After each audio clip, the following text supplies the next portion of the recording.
Well, one thing for sure is the hoods aren't near as easy to take off on an LTL as they are on a Superliner. The hinge limits you to turning to about there. So I had it off once, and my solution that Kevin and I came up with, basically to put some blocks under it. Dad said he's gonna come up and give me a hand, but I think I'm almost there right now on my own. So I tipped it up that far, and these gas shocks, you can take them off, and the safety cables. I got all that stuff off, and I broke these bolts loose. So at this point, I'm gonna see if I can drag it on that pallet if it's okay, but I think I'm gonna start, just go ahead and pull the bolts. Once the bolts are off, you can basically work it down. There's help. Well, we got the hood off. It's my new cooling package. Bought this out of a junkyard. It's got the high flow rad I need for the cat,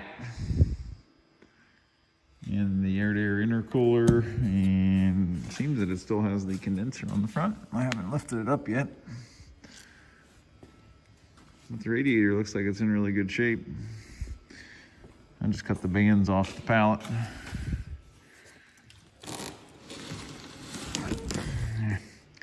If you get that drug out and take a look at it, I think I might clean and paint that before I put it on. But it seems to have the exact same mount that this one does, so pull those bolts off and the cross braces at the top there. It uses all that stuff, so it should make life pretty much bolt that on and go, I hope. I'm gonna take this shell of a rad out of the way and go ahead and swap that front motor mount out. I have the right one there now. Unfortunately, the fan hub conversion is not as easy as I thought it was going to be. This guy's a different length. It's longer than the one that was on the Freightliner. So when you put the pulley on, it's too far out from the engine. This is taller than this step, you know, from here to here. But my options right now are, you know, I could probably hold this thing in the forge jaw in the lathe and cut this back, but there's a reason they handle this height. I think it's something to do with this brace, but you could cut that back probably somewhere in here, cut this step back, cut this off and rethread the end. It's all doable. Rebore the inside a little bit where this blue piece, it goes in there. I broke the end off of that one, so I still have one more. There's a snap ring in there that holds this whole deal in there. That's just where the air comes through.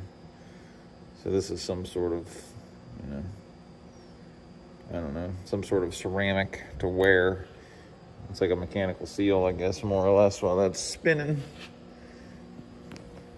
That would go on the inside here. That piece is spinning on this guy.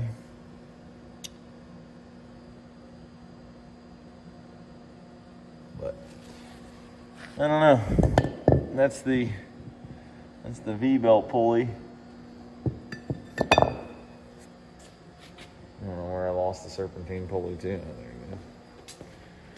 Serpentine pulley is much cleaner and all that inside. You can see the big difference in width here. But that's gonna be a tomorrow problem. Trying to figure out a solution. Basically, it's either convert the truck over to the serpentine and all the other components that go with that pulley, or make that offset pulley work with the V-belt pulley. I don't know what's the easier option to take. When I Google it, looks like all the Ford offset brackets are like this guy. They have the serpentine.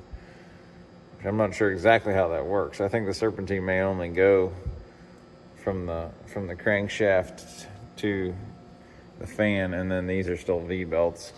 Kevin had a few of the parts from the Ford donor engine. I know the alternator had V-belt pulley on it. So I'm not sure what I'll do. I think I got to go out there in the morning anyway. I need some hardware for this. These bolts weren't quite long enough. This aluminum mount is thicker than the steel one that was on the Freightliner, and these bolts here aren't quite long enough. So I'm gonna make a run to the Rural King in the morning, probably for bolts. I'll run out to the shop there, run out to Chaos and see what I can scrounge up. So working on getting this guy centered in the lathe. Right now it's decent down here. It's pretty concentric, but we're not straight. You can see how bad it is out here at the end. So that is where it's basically right now the highest. So I'm gonna try to take that down. Oh, went a bunch. This is also hard to do one-handed.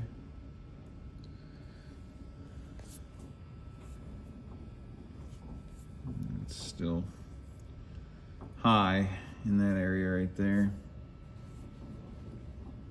It's still, when it turns counterclockwise, it's hitting the indicator more. So that's the highest point.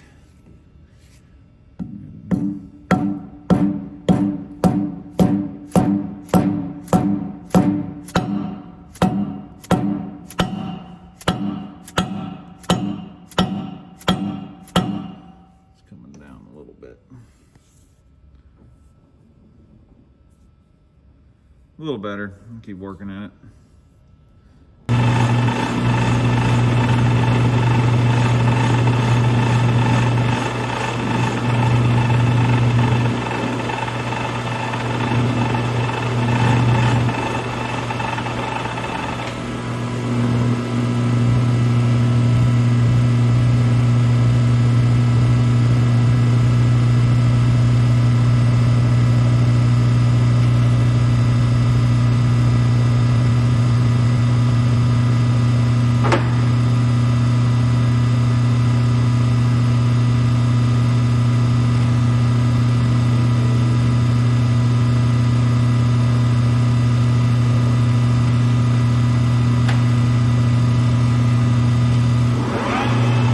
Slowing down the feed rate. It was at like 10,000 per rev. I knocked it down to about 5,000 per rev. See how that is.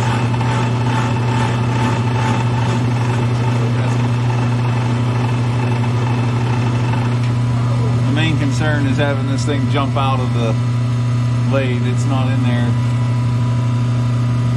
all that securely. But really, I'm going to have to start back here.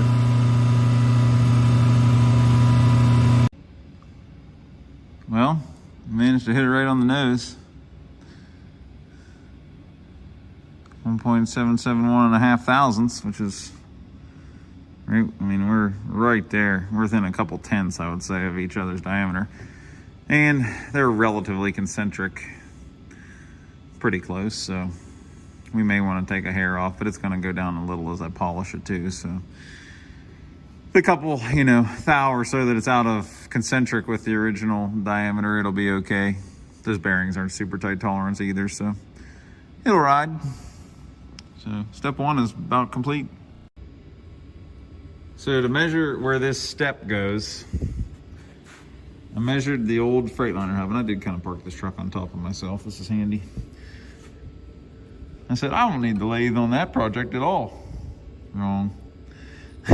But this is 2.34, more or less, the distance from here to here. So what I did is, this thing was set where our last shoulder was. So I more or less held that in the gap between the carriage and our micrometer carriage stop. Eyeballed it, wound this out a little bit extra, so we're cheating it big, we're cheating to the right, and then I verified that. So I'm not quite cutting as far as I will need to. What we'll do is we'll just cut up to that stop, then we'll measure our depth of the existing shoulder, and then we can back the micrometer stop off that far. So basically we know how much further we can go. The way I checked the thread pitch off the old one was just to use this 5/16 by 18 bolt. And you can see it matches, and you can feel it once the thread's deeper, but you can see it matches this one. So it's kind of a quick visual. Feed this in another 5 on the compound, and we'll just keep repeating.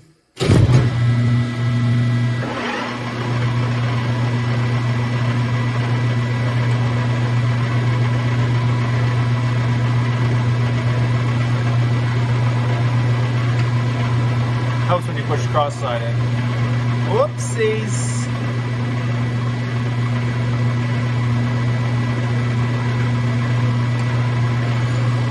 There we go.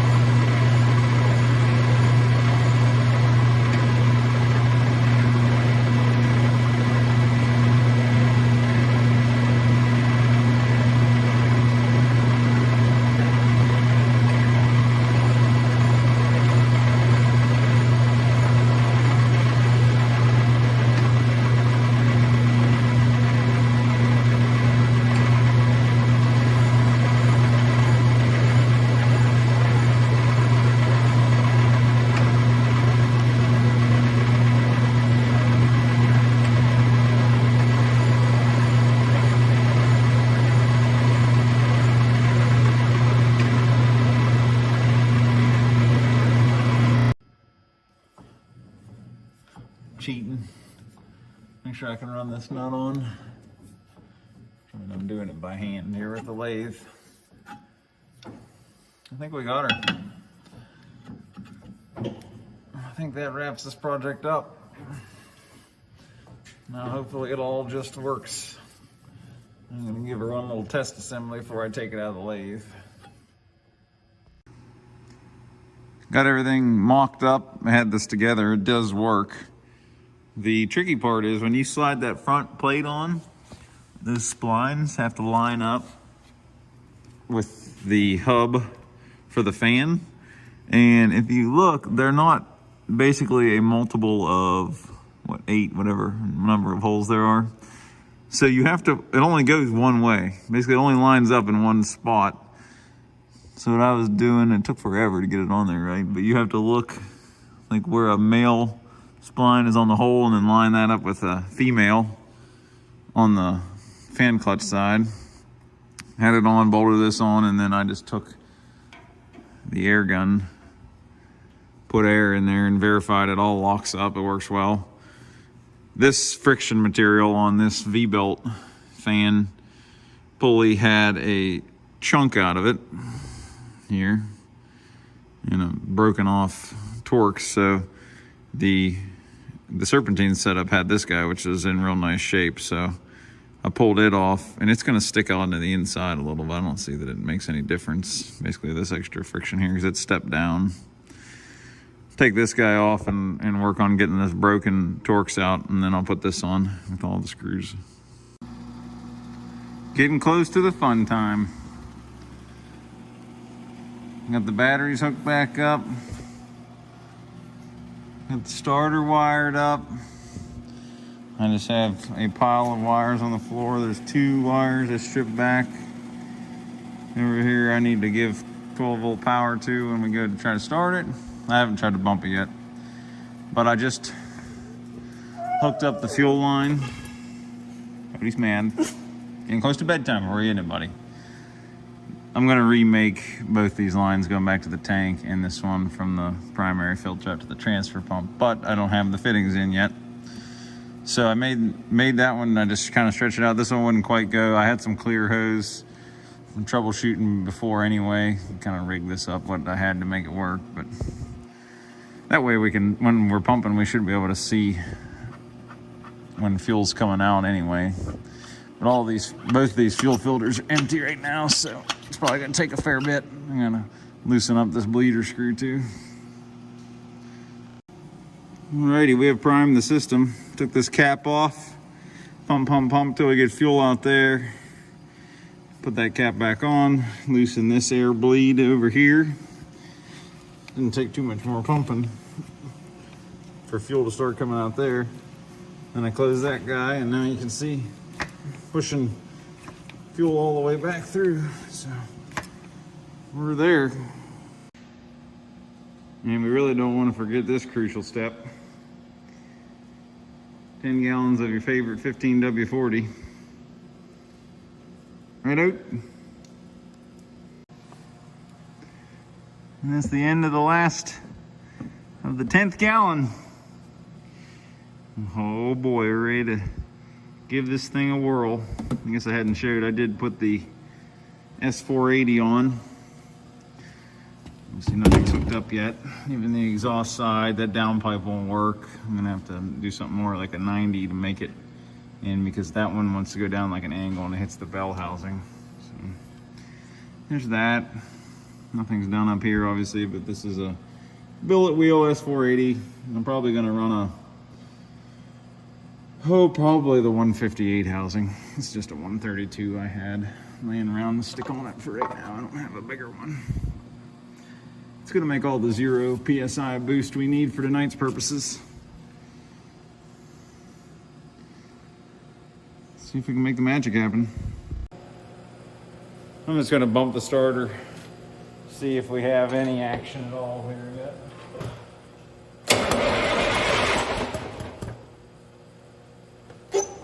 Alrighty. The key switch is a little odd. All right, so what I had found were wires 987 and 715 need to have power, 12 volts. Please start.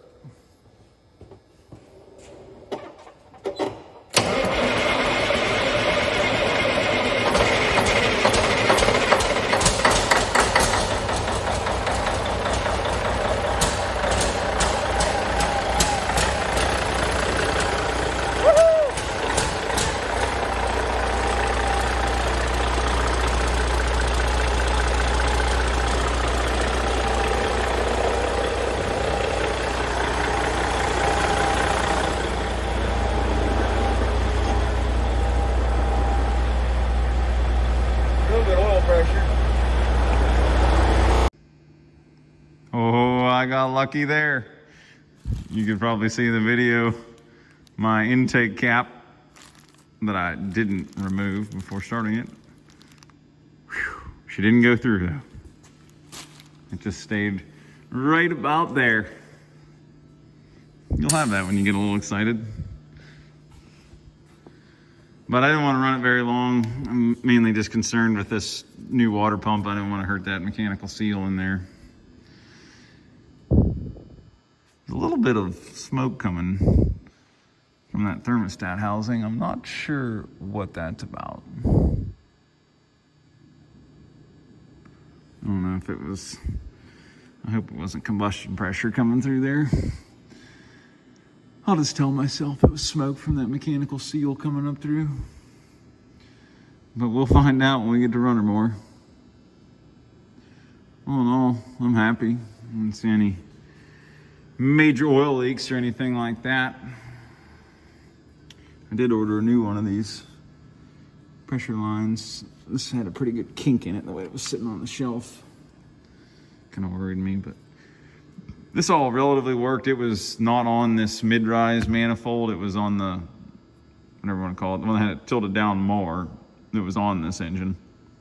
So I kind of had to like tweak this in and tweak this up.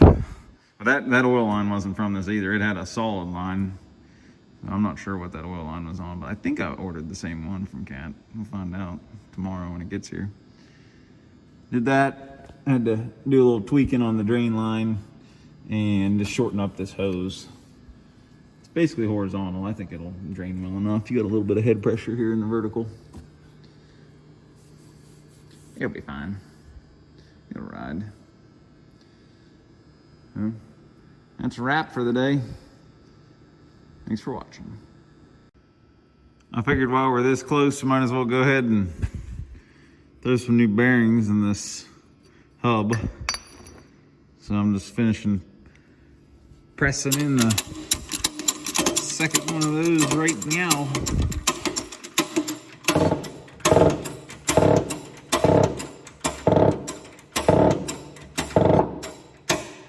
And that's that.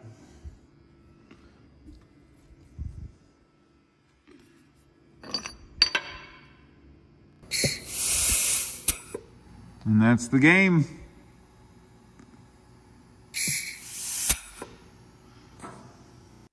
So this is showing the right-hand side of the engine after I had completed the intercooler pipe. I bought those parts on Summit Racing and then just welded them up. Got the air cleaner mounted, and that was the last big step.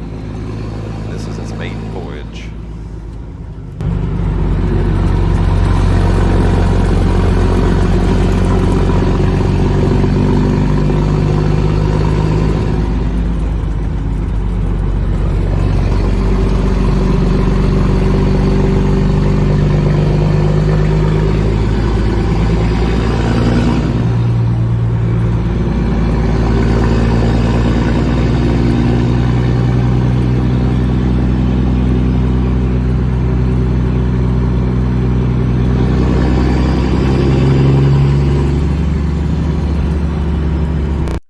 I put it to a good bit of work this past summer. The biggest thing I ever hauled with it was a John Deere 240. So I was grossing around 90,000 pounds there, nothing too crazy. And then the other load shown here is my TD15 and a roller. So again, we were probably up in the 70s there, but it's worked very well. I've taken it to a few antique construction equipment shows that were, one was 4 hours from home, and so far, I haven't been on the side of the road, knock on wood, but I really like the electronic cat. It's been running really well, and I think it's a great choice to do a swap with. Thank you for watching.